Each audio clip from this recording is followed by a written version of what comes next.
படப்படப்பன்னு ஒரு பயம் மாரி அழுத்தம்.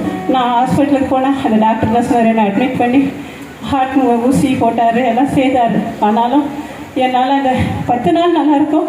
திருப்பி அந்த போன வருஷத்தில் இதே இடத்துல நான் உட்காந்து இருக்கும்போது என்னால் உட்காரவே முடியல. ஹாஸ்பிட்டல் அன்றைக்கி போனதுக்கு டாக்டர் நான் சொன்னேன், ஏம்மா உனக்கு ஹார்ட் அட்டாக் மாரி வந்துச்சுமா, அதுலக்காக நீங்கள் மாத்திரை சாப்பிட்டு தான் இருக்கணும்னு சொன்னார். ஆனால் என்னால் உட்கார முடியல. சரி ஐயா ப்ரேயர் ஜபம் எல்லாம் முடிஞ்ச உடனேயும் 2025 ஜபம்லாம் முடிஞ்ச உடனே கடைசியில் என் பொண்ணுக்கிட்ட ஜபம் பண்ணி, ஏம்மா அம்மா உட்காந்துதே பார்த்துட்டு தான் இருந்தேன், அவங்களால முடியல என்ன. அப்போ ஐயா கட்டு வச்சு ஜபம் பண்ணார். கர்த்தர் எனக்கு சுகத்தை கொடுத்தார். அப்போவே அந்த ஜனவரி மாதத்தில் நான் ஹாஸ்பிட்டலுக்கு போய் இசிஜி ஸ்கேன் எக்கோலாம் எடுக்கிறப்போ ஐயா கிட்ட நான் ஃபோன் பண்ணி சொன்னேன், ஐயா நான் இந்த மாரி இசிஜி எக்கோலாம் எடுக்க வந்திருக்கேன் ஐயா. ஜபம் அம்மா அதெல்லாம் ஒன்றும் இல்லை, நீ எழுந்து வாமானார்.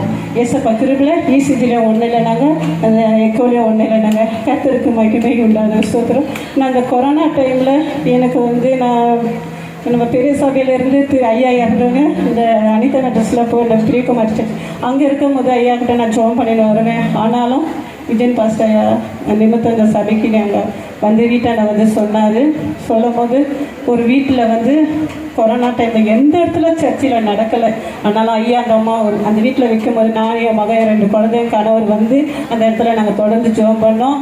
என்னிடத்தில் எவ்வளோ இந்த இருக்கிற சபையில் பெரிய சபையில் இருக்கும்போது கூட எனக்கு எந்த மாற்றமும் இல்லை, கோவப்படுவேன், நகைலாம் போட்டுட்டு இருந்தேன். என்னால் இப்போது இந்த வெள்ளை சாரி கூட நான் எப்போவுமே ஒயிட் அண்ட் ஒயிட்டில் போக மாட்டேன். இப்போ தான் ஐயா எப்போ இந்த கொரோனா டைமில் வந்தேன்னா கர்த்தருடைய கிருபையில் ஒயிட் அண்ட் ஒயிட்டில் மாட்டேன். ஏசப்பா இந்த இடத்துல எனக்கு மகிமையாக வல்லமையாக இருக்கிற சபையில் என்னை வழிநடத்தி என்னை போஷித்து என் குடும்பத்தையும் எனக்கு 2 பிள்ளைகளை கொடுத்து ஆவியானவர் என்னை மட்டும் வழிநடத்தி எவ்வளோ புத்திரங்கள் போராட்டங்கள். ஆனாலும் கர்த்தர் என் பலவீனம் போகிற மாரி கூட எனக்கு ஒரு பயம் அடிக்கடி. ஆனாலும் கர்த்தர் ஒவ்வொரு நாளும் பாதுகாத்து ஐயா கிட்ட ஜெபம் பண்ணுவேன்.